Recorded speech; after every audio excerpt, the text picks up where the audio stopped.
ایک صاحب نے گجرات کا علاقہ ہی ہے بوڈیلی گجراتی میں سوال لکھ کے بھیجا ہے. اچھا ماشاء اللہ. وہ لکھتے ہیں અંદાજ થી 100 રૂપિયાની વસ્તુ હોય તો વધારેમાં વધારે કેટલા રૂપિયા સુધીમાં વેચાય. یہ پوچھتے ہیں کہ اندازاً 100 روپے کی کوئی چیز ہے تو زیادہ سے زیادہ ہم کتنے روپے میں اس کو بیچ سکتے ہیں. 100 روپے کا کوئی سامان ہے جی آپ اس کو بیچنا چاہتے ہیں. شریعت اسلامیہ نے اس کے لیے کوئی حد نہیں مقرر کی ہے، بلکہ اس کو دونوں فریق کی باہمی رضامندی پر موقوف کر دیا ہے. جی دونوں فریق باہمی رضامندی سے جتنا دام اس کا طے کر دیں اتنے پر اس کو بیچنا اور خریدنا جائز ہے، چاہے 125 روپے ہو یعنی 125 روپے ہے یا اس سے کم یا اس سے زیادہ.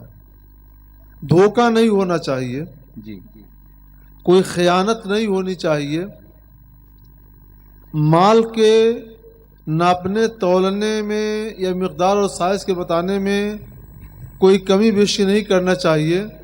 صداقت ہو، امانت ہو، خیانت سے پاک ہو، پھر دونوں فریق اپنی باہمی رضامندی سے جو دام طے کر لیں وہ جائز ہے، اس میں کوئی حرج نہیں ہے. تو اس کی کوئی اپر لیمٹ نہیں ہے، نہیں، جیسے بھی سودا طے ہو جائے. ہاں اس میں کبھی کبھی حضرت یہ ہوتا ہے کہ بیچنے والا جو ہوتا ہے وہ یہ کہتا ہے کہ میرے لیے یہ تو خریدا ہی میں نے 100 روپے میں ہے تو اس کو کیسے دوں. تو کبھی اس میں جھوٹ بھی ہوتا ہے. ہاں یہ طریقہ پہلے بھی تھا جی کہ لوگ بازار میں اپنی دکان لگا لیتے تھے اور اپنے سامان کو زیادہ دام میں بیچنے کے لیے یہ کہہ دیتے تھے کہ ایک گراہک نے، ایک خریدار نے تو اس کا دام اس سے زیادہ لگایا، میں نے نہیں دیا جی تو اس سے کم میں تم کو کیسے دوں. جی. حالانکہ بات جھوٹی ہوا کرتی تھی. جی یا کہتے تھے کہ واللہ جتنا تم دام دے رہے ہو اس سے زیادہ میں تو میں نے خریدا ہے، جی میری خرید اتنے کی ہے تو کیسے دے دوں. تو اب وہ آدمی سوچتا ہے اور سوچ کر جتنا یہ کہتا ہے اتنے میں خرید لیتا ہے. تو اس میں کذب ہے، جھوٹ ہے. جی تو جھوٹ بول کر جو سودا بیچا جاتا ہے اگر سے 5 روپے کا فائدہ اٹھایا جائے، 10 روپے کا فائدہ اٹھایا جائے، یہ جھوٹ بولنا حرام اور گناہ ہے، اور ایسے فائدے میں اور ایسے نفع میں کوئی برکت نہیں ہوتی ہے. جی اس مال کی، اس نفع کی برکت اٹھا لی جاتی ہے. تو یہ درست نہیں ہے، جائز نہیں ہے. تو اس سے بچنا چاہیے. اس سے بچنا چاہیے. حدیث پاک میں ہے یہ تجارت میں صداقت اور امانت 2 چیزیں بڑی اہم ہوتی ہیں. اگر تاجر ان 2 باتوں کی پابندی کر لے، صداقت اور امانت، تو وہ اپنے وقت کا بہت ہی بڑا صالح اور نیک انسان ہے.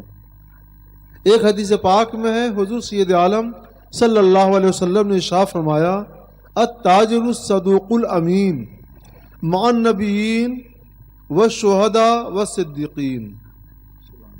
تاجر جو سچا ہو اور امانت دار ہو اس کا حشر نبیوں کے ساتھ ہوگا، شہداء کے ساتھ ہوگا، صدیقین کے ساتھ ہوگا. یعنی اس کی صداقت اور امانت جس پائے کی ہوگی اسی پائے کے صالحین کے ساتھ اس کا حشر ہوگا. سبحان اللہ. اگر اس کی صداقت اور امانت بڑے اعلی درجے کی ہے تو نبیوں کے ساتھ اٹھایا جائے گا. سبحان اللہ. کم ہے مگر صداقت اور امانت ہے تو شہداء کے ساتھ اٹھایا جائے گا.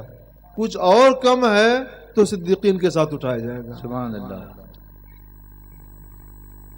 اور اگر جھوٹ بولے گا اور خیانت کرے گا تو اسی کے الٹا ہو جائے گا. میں ان لوگوں کا نام نہیں بتاؤں گا جن کے ساتھ ایسے تاجروں کا حشر ہوگا.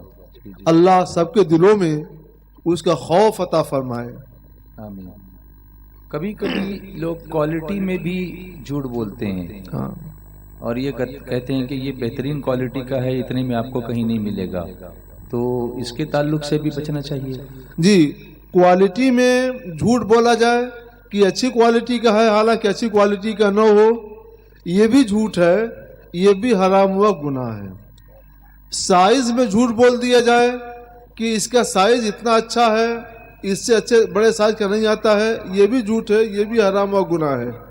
یا اپنے سامان میں کوئی دوسری چیز ملا دی جائے، جیسے دودھ ہے تو دودھ میں پانی ملا دیا جائے، دال ہے تو دال کے اندر کوئی اسی کی طرح سے کوئی دوسری چیز ملا دی جائے، بادام ہے تو بادام میں اسی سے ملتی جلتی کوئی دوسری چیز ملا دی جائے جو بادام نہ ہو، تو یہ بھی حرام ہوا گناہ ہے۔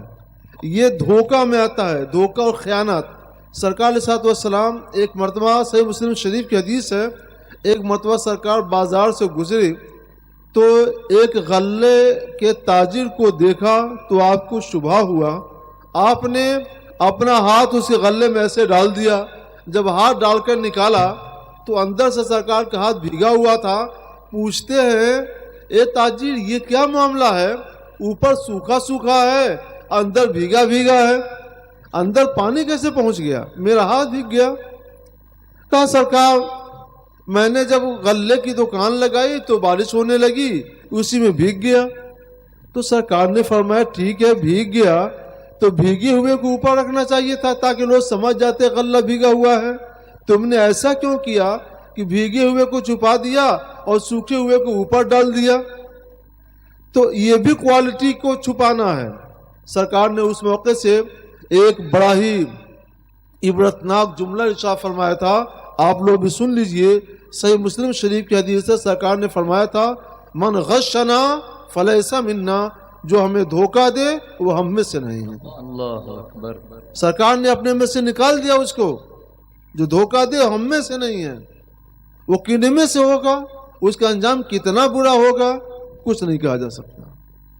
حضور کبھی کبھی خرید و فروخت کرتے وقت یہ کنڈیشن بھی لگاتے ہیں کہ ابھی لوگے تو 100 روپے میں ملے گی اور 15 دن کے بعد لوگے تو 150 میں ملے گی، تو کیا اس طرح ٹائم باؤنڈ کیا جا سکتا ہے؟ ہاں، اس میں اگر کوئی فریب یا دھوکے کی بات نہیں ہے، بس یہ ہے کہ وہ اپنا سامان جلد سے جلد نکالنے کے لیے کچھ دنوں کا وقت اس نے خاص کر دیا ہے، کتنے دنوں میں جو دے گا، جو خرید لے گا تو اس کے لیے رعایت ہے جی، اور جو اس کے بعد لے گا تو اس کے لیے وہ رعایت اور چھوٹ نہیں ہوگی۔ تو اس طرح کی باتیں کبھی کبھی ہوتی ہیں جی کہ کسی موسم میں کسی وجہ سے کچھ تاجر اپنے سامان کا ریٹ کم کر دیتے ہیں جی تاکہ لوگ اس سے زیادہ فائدہ اٹھائیں، خریدیں اور اس سے فائدہ اٹھائیں۔ جی تو اس میں کوئی حرج نہیں ہے کہ 10-15 دن مثلا عرس کا موسم ہے، جی اعلیٰ حضرت علیہ رحمۃ اللہ رضوان کا، جی حضور مفتی اعظم ہند رحمۃ اللہ علیہ کا، جی حضور خواجہ غریب نواز رضی اللہ تعالیٰ عنہ کا، سبحان حضور غوث پاک رضی اللہ تعالیٰ عنہ کا۔ جی ایسے موقع پر اگر کوئی کہتا ہے کہ یہ دینی کتابیں ہیں مثلا ہاں، مثال کے طور پر، تو جب تک عرس ہے اس کے 2 دن پہلے سے 10 دن بعد تک اس کا دام گھٹا کر کے رعایت کے ساتھ اتنے ہی میں دے دیا جائے گا جی کہ ان دنوں میں لوگ زیادہ آتے ہیں تو زیادہ سے زیادہ کتابیں خریدیں، زیادہ سے زیادہ پڑھیں اور فائدہ اٹھائیں، جی تو یہ جائز ہے۔ جی اور اس کے بعد نہ لوگ زیادہ آتے ہیں نہ زیادہ خریدتے ہیں تو جو اس کا اصل ریٹ ہے وہی ریٹ رہے گا۔ جی تو اس طرح کے سے اگر کوئی اپنے سامان کا ریٹ کسی خاص موقع سے کم کر دے، رعایت کر دے، تو یہ جائز ہے، اس میں کوئی حرج نہیں ہے، بلکہ نیت اچھی ہے تو اس رعایت کی وجہ سے اس کو ثواب بھی ملے گا۔ جی اور ایک طریقہ یہ بھی ہوتا ہے کہ ڈسکاؤنٹڈ ریٹ لگاتے ہیں لوگ کہ اتنے دنوں میں جو ہے وہ 25% ڈسکاؤنٹ ملے گا۔ اس میں کبھی کبھی ایسا ہوتا ہے کہ وہ جو جس ریٹ پر ڈسکاؤنٹ کرتے ہیں وہی بڑھا کر کے رکھتے ہیں اور کہتے ہیں 25% ہم نے کم کر دیا، تو اصل ریٹ کو بڑھاتے ہیں اور پھر کہتے ہیں کہ ہم 25% کم پہ دے رہے ہیں۔ ہاں، اس میں ایک بات پر لحاظ رکھنا چاہیے کہ کبھی ایسا ہوتا ہے کہ سامان کا دام کسی موسم میں بڑھ جاتا ہے۔ جی اگر سامان کا دام ہی بڑھ گیا پھر بھی وہ کہتا ہے کہ میں ڈسکاؤنٹ کر کے پہلے ہی ریٹ پر دے دوں گا یا اسی ریٹ پر دے دوں گا، تو یہ جائز و درست ہے۔ اور اگر سامان کا ریٹ بازار میں نہیں بڑھا ہے، بازار میں سامان کا ریٹ وہی ہے جو پہلے سے تھا، لیکن اس نے اپنے سامان کو رواج دینے کے لیے یہ کیا کہ دام بڑھا دیا 25%، اور یہ کہہ دیا کہ 25% میں نے چھوڑ دیا اس موقع سے، تو یہ تو دھوکہ دینا ہوا۔ یہ وہی من غشنا فلیس منا میں آ جائے گا کہ جو ہمیں دھوکہ دے وہ ہم میں سے نہیں ہے۔ جی، اور کبھی ایسا بھی کرتے ہیں کہ سامان کو روک رکھتے ہیں، جیسے چاول ہے، جب اس کی قلت ہوتی ہے تو اس وقت اس کو اونچے دام پر بیچتے ہیں۔ ہاں، اچھا سوال کیا آپ نے، یہ بات میرے ذہن میں آ رہی تھی جی، تو لیکن آپ کے ذہن میں آئی ماشاءاللہ، اور آپ نے اس کا ذکر بھی کیا۔ لوگوں کی مجبوری سے فائدہ اٹھانا یہ گناہ اور ناجائز ہے۔ جی، ایسے زمانے میں جب لوگوں کو مثلا غلے کی زیادہ حاجت ہے، مثلا قحط سالی پڑ گئی ہے، اور جن کے پاس غلہ ان لوگوں نے غلے کو روک لیا ہے کہ لوگ جب خوب پریشان ہوں گے تو 15 روپے کلو کا چاول 100 روپے کلو میں بیچیں گے، 75 روپے کلو میں بیچیں گے، 80 روپے کلو میں بیچیں گے، تو یہ لوگوں کی مجبوری سے ناجائز فائدہ اٹھانا ہے، یہ ناجائز و گناہ ہے۔ کسی حاکم کو یہ اجازت نہیں ہے کہ دوسروں کے سامان کا دام طے کرے، لیکن اگر تاجرین دھاندلی کر رہے ہوں اور لوگوں کی مجبوری سے ناجائز فائدہ اٹھا رہے ہوں تو اسلام حاکم کو اجازت دیتا ہے کہ اب وہ لوگوں کے سامان کا ریٹ مقرر کر دے، کسی ریٹ پر تم سامان بیچ سکتے ہو، اس سے زیادہ پر اگر بیچ دیا تو تمہاری خیر نہیں ہوگی۔ اس کو تسعیر کہا جاتا ہے۔ ایسے موقع پر تسعیر کی اسلام نے اجازت دے دی ہے تاکہ عامہ خلق خدا کو ضرر نہ پہنچے۔ جی، اور کبھی ایسا بھی ہوتا ہے کہ سٹاک کو کلیئر کرنے کے لیے وہ سستے داموں پر اس کا سیل لگا دیتے ہیں۔